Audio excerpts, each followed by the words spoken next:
Ukraine का रूस पर सबसे बड़ा ड्रोन हमला हुआ है। यूक्रेन ने सबसे बड़े हमले का दावा किया है। ड्रोन हमले में रूस के 40 से ज्यादा विमान तबाह हो चुके हैं। ड्रोन हमले में रूस के 50 Tu-95 और Tu-22 और M3 विमानों को निशाना बनाया है। Tu-95 न्यूक्लियर बॉम्बर है जो रूस का सबसे बड़ा विमान है। तो बड़ी खबर आपको बता रहे हैं, यूक्रेन का रूस पर सबसे बड़ा ड्रोन हमला ये बताया जा रहा है। यूक्रेन ने सबसे बड़े हमले का दावा किया है। ड्रोन हमले में रूस के 40 से ज्यादा जो विमान हैं वो तबाह हो गए हैं। ड्रोन हमले में रूस के 50 Tu-95 और Tu-22 और M3 विमानों को निशाना बनाया है। Tu-95 न्यूक्लियर बॉम्बर है जो रूस का सबसे बड़ा विमान है।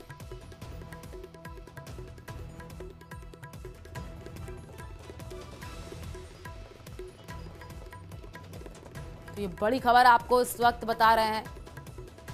ड्रोन हमले में रूस के 40 से ज्यादा जो विमान हैं वो तबाह हो चुके हैं।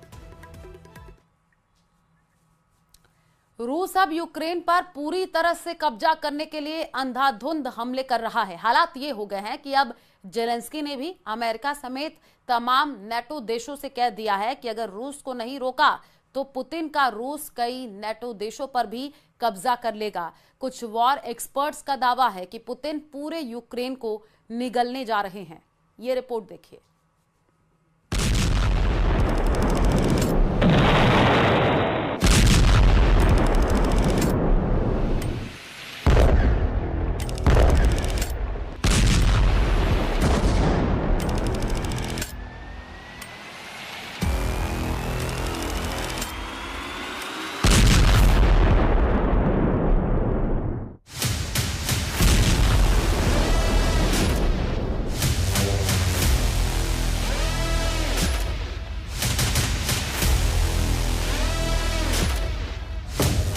निगल लिए यूक्रेन के 51 शहर, रूस का खूनी तांडव।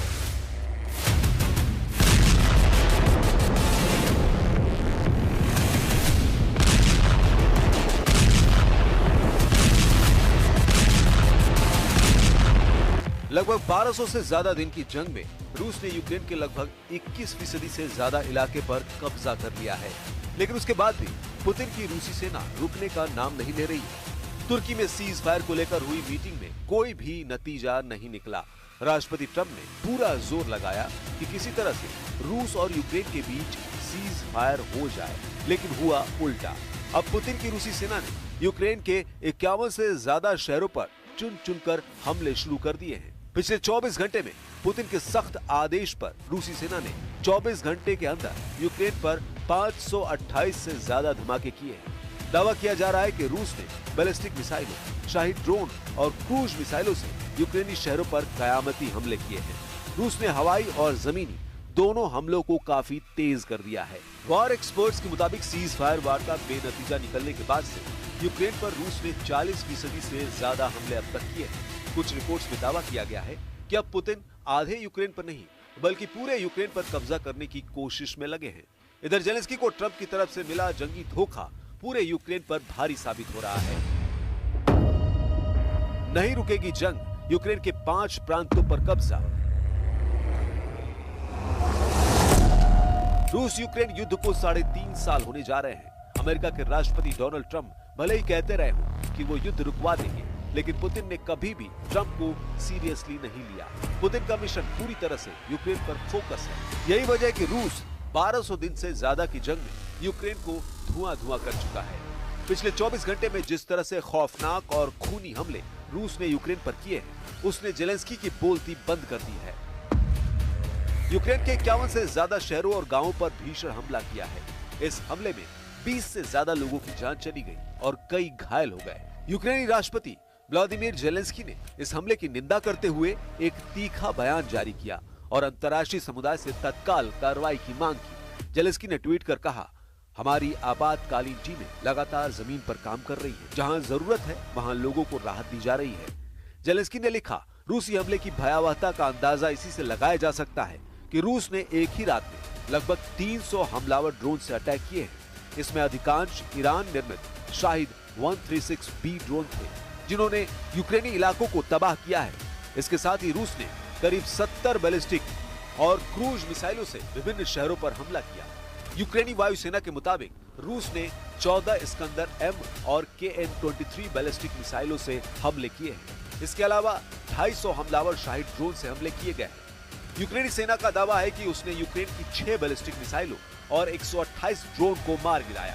रूसी हमलों से यूक्रेन की राजधानी कीव समेत Zhytomyr, Khmelnytskyi, Ternopil, Chernihiv, Sumy, Odesa, Poltava, Dnipro, Mykolaiv, Kharkiv और चरकासी क्षेत्र में भारी नुकसान हुआ है। And you guys, you and your team deal with a very stubborn Vladimir Putin. Yeah.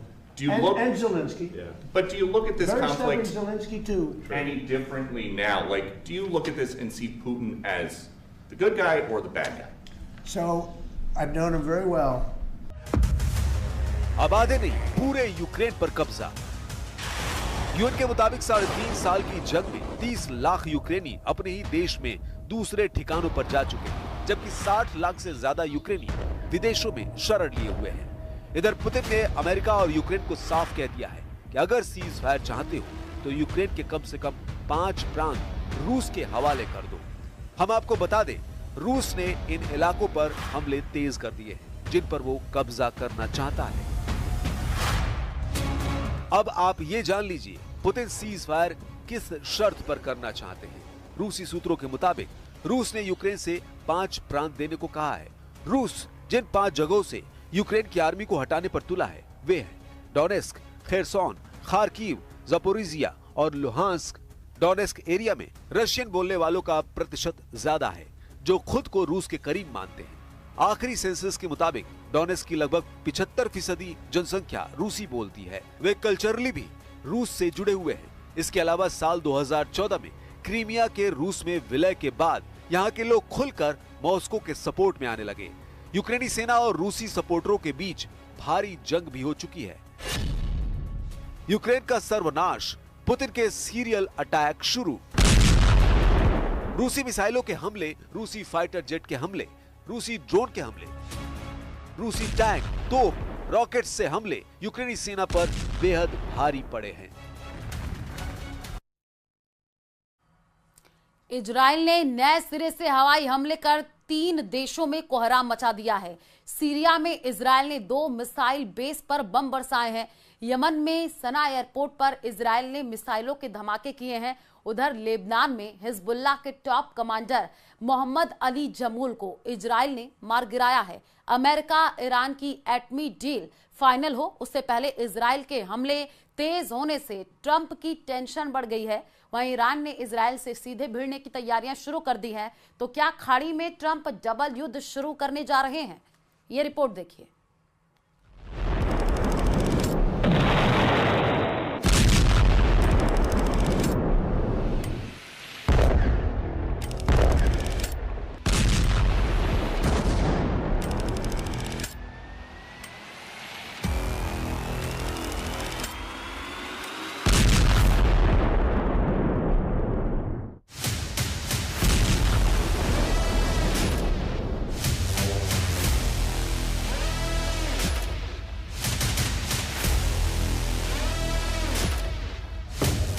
निगल लिए यूक्रेन के 51 शहर, रूस का खूनी तांडव।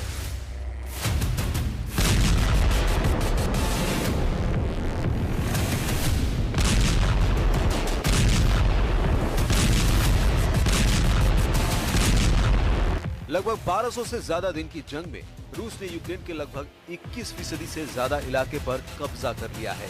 लेकिन उसके बाद भी पुतिन की रूसी सेना रुकने का नाम नहीं ले रही है। तुर्की में सीज फायर को लेकर हुई मीटिंग में कोई भी नतीजा नहीं निकला। राष्ट्रपति ट्रंप ने पूरा जोर लगाया कि किसी तरह से रूस और यूक्रेन के बीच सीज फायर हो जाए, लेकिन हुआ उल्टा। अब पुतिन की रूसी सेना ने यूक्रेन के 51 से ज्यादा शहरों पर चुन चुनकर हमले शुरू कर दिए हैं। पिछले 24 घंटे में पुतिन के सख्त आदेश पर रूसी सेना ने 24 घंटे के अंदर यूक्रेन पर 528 से ज्यादा धमाके किए हैं।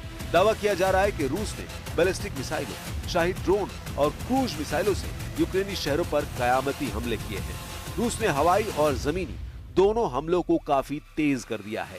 वॉर एक्सपर्ट्स के मुताबिक सीज फायर वार्ता बेनतीजा निकलने के बाद से यूक्रेन पर रूस ने 40% से ज्यादा हमले अब तक किए हैं। कुछ रिपोर्ट्स में दावा किया गया है कि अब पुतिन आधे यूक्रेन पर नहीं बल्कि पूरे यूक्रेन पर कब्जा करने की कोशिश में लगे हैं। इधर जेलेंस्की को ट्रंप की तरफ से मिला जंगी धोखा पूरे यूक्रेन पर भारी साबित हो रहा है। नहीं रुकेगी जंग, यूक्रेन के 5 प्रांतों पर कब्जा। रूस यूक्रेन युद्ध को 3.5 साल होने जा रहे हैं। अमेरिका के राष्ट्रपति डोनाल्ड ट्रंप भले ही कहते रहे हों कि वो युद्ध रुकवा देंगे, लेकिन पुतिन ने कभी भी ट्रंप को सीरियसली नहीं लिया। पुतिन का मिशन पूरी तरह से यूक्रेन पर फोकस है। यही वजह है कि रूस 1200 दिन से ज्यादा की जंग में यूक्रेन को धुआं कर चुका है। पिछले 24 घंटे में जिस तरह से खौफनाक और खूनी हमले रूस ने यूक्रेन पर किए हैं, उसने जेलेंस्की की बोलती बंद कर दी है। यूक्रेन के 51 से ज्यादा शहरों और गांवों पर भीषण हमला किया है। इस हमले में 20 से ज्यादा लोगों की जान चली गई और कई घायल हो गए। यूक्रेनी राष्ट्रपति व्लादिमीर जेलेंस्की ने इस हमले की निंदा करते हुए एक तीखा बयान जारी किया और अंतर्राष्ट्रीय समुदाय से तत्काल कार्रवाई की मांग की। जेलेंस्की ने ट्वीट कर कहा, हमारी आपातकालीन टीमें लगातार जमीन पर काम कर रही है। जहां जरूरत है वहां लोगों को राहत दी जा रही है। जेलेंस्की ने लिखा, रूसी हमले की भयावह। बकरीद को लेकर मचे सियासी बवाल पर बागेश्वर धाम के धीरेन्द्र शास्त्री ने बड़ा बयान दिया है। उन्होंने कहा कि वो पशु बलि या बकरा ईद जैसे अनुष्ठानों का समर्थन नहीं करते हैं। आगे उन्होंने कहा कि अगर किसी की जान नहीं बचा सकते तो किसी की जान लेने का अधिकार भी हमें नहीं है। ये रिपोर्ट देखिए।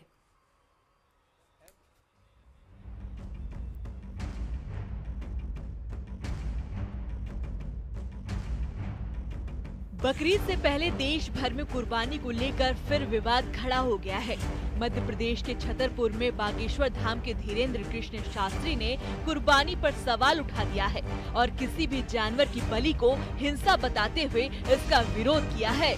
जीव हिंसा किसी भी संप्रदाय में, किसी भी कल्चर में, किसी भी संस्कृति में, किसी भी मजहब में है, निश्चित रूप से वो निंदनीय है। वो किसी भी प्रकार से हो, हम बलि प्रथा के पक्ष में नहीं हैं। इस प्रकार से हम बकरीद के भी पक्ष में नहीं हैं। हम किसी को अगर जीवित नहीं कर सकते हैं तो मारने का अधिकार भी किसी को भी नहीं है। इसके सब्स्टिट्यूशन है, उस वक्त कोई ऐसी व्यवस्था रही होगी जब बकरे की कुर्बानी दी गई होगी। तो अब लेकिन उपाय हैं, उपचार हैं। अब समय बहुत बदला है, हम सब सभ्य हैं, सुशिक्षित हैं, इसलिए हमें लगता है जीव हिंसा को रोकना चाहिए। वहीं हैदराबाद में बीजेपी नेता टाइगर राजा सिंह भी इसे लेकर मुखर हैं और उन्होंने तो हैदराबाद के कुछ हिस्सों का नाम लेते हुए सोशल मीडिया एक्स साइट पर पोस्ट किया कि इन इलाकों में खुलेआम गाय के बछड़ों की बिक्री हो रही है। उन्होंने इसे बकरीद से भी जोड़ दिया और दावा किया कि उन्होंने खुद इन इलाकों का दौरा किया है और देखा कि गाय के बछड़ों को बेचा जा रहा है। उन्होंने पुलिस से एक्शन की मांग की, नहीं तो चेतावनी दी कि मामला आगे बढ़ सकता है। साथ ही विश्व हिंदू परिषद ने भी कुर्बानी को एक बर्बर परंपरा करार दिया।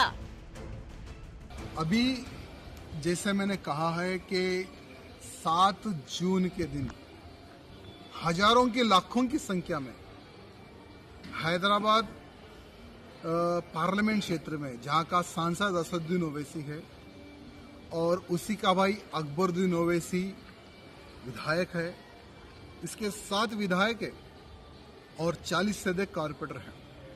इन्हीं के विधानसभाओं में, इन्हीं के डिवीजन में किस प्रकार से जो खेती में काम आने वाले बहुत ही सुंदर, अच्छे, हेल्दी नंदी भगवान, जिसको हम भगवान कहते हैं और ये लोग बैल कहते हैं, किस तरह से बकरीद के दिन काटने के लिए खुलेआम रोड पर बेचा जा रहा है। इस वर्ष ईद पर 2 करोड़ मासूम पशुओं की कुर्बानी दी जाएगी, यह आशंका व्यक्त की जा रही है। संपूर्ण देश में बेचैनी है। पूरे देश को अनुभव है कि बकरीद के अवसर पर कितनी ही सड़कें खून से रंग जाती हैं। मांस और खून जगह जगह बिखरा पड़ा होता है। कितने ही नाले जाम हो जाते हैं मांस के टुकड़ों के कारण से और कितनी ही नदियों का रंग बदल जाता है, इतना खून उन नदियों के अंदर बह जाता है। मामले ने तूल तब पकड़ा जब ऑल इंडिया इमाम एसोसिएशन के अध्यक्ष मौलाना साजिद रशीदी ने जवाबी बयान दिया कि कुर्बानी मुसलमानों की आस्था से जुड़ी है और देश के कई मंदिरों में भी बलि दी जाती है। साथ ही उन्होंने आरोप लगाया कि कुछ लोग जानबूझकर हिंदू मुस्लिम के नाम पर देश को बांटने की कोशिश कर रहे हैं। विश्व हिंदू परिषद की तरफ से एक प्रेस रिलीज देखी जिसमें उन्होंने हमारी कुर्बानी को क्रूरता और हिंसा जैसे शब्दों से व्याख्यात किया है। मैं उनको बता देना चाहता हूं, यह हमारी आस्था है और कुरान में कई जगह कुर्बानी का जिक्र है और आप अगर सही से वेद पढ़ लेते तो आपको अंदाजा होता कि बलि आपकी यहां भी महत्व रखती है। ये राजनीति इसी तरह से जानबूझकर की जाती है ताकि विकास से संबंधित सवाल नहीं पूछे जाएं। मेरी सड़क क्यों नहीं बनी ये पूछने की टाइम ही नहीं हो, वो नैरेटिव में आए ही नहीं। नौकरी क्यों नहीं लगी ये बात ही ना हो। ये इस तरह के मुद्दे जानबूझकर उठाए जाते हैं। कोई भी वो उठाए, वो जानबूझकर उठाता है ताकि असली मुद्दों से इस देश का और पश्चिम बंगाल का ध्यान हटाकर इसी तरह की नफरत की राजनीति में लगाया जाए। कुर्बानी एक ऐसा मामला है जो मुसलमानों के लिए परंपरा और आस्था से जुड़ा है, तो पर्यावरण प्रेमियों के लिए बेजुबान की आस्था के नाम पर हत्या करने से जुड़ा है, जबकि सियासत के लिए मजहबी टकराव का मुद्दा है। Bureau report, news 18। और चलिए फिलहाल इस बुलेटिन में इतना ही। बाकी खबरों के लिए आप देखते रहिए न्यूज़ 18 राजस्थान। नमस्कार।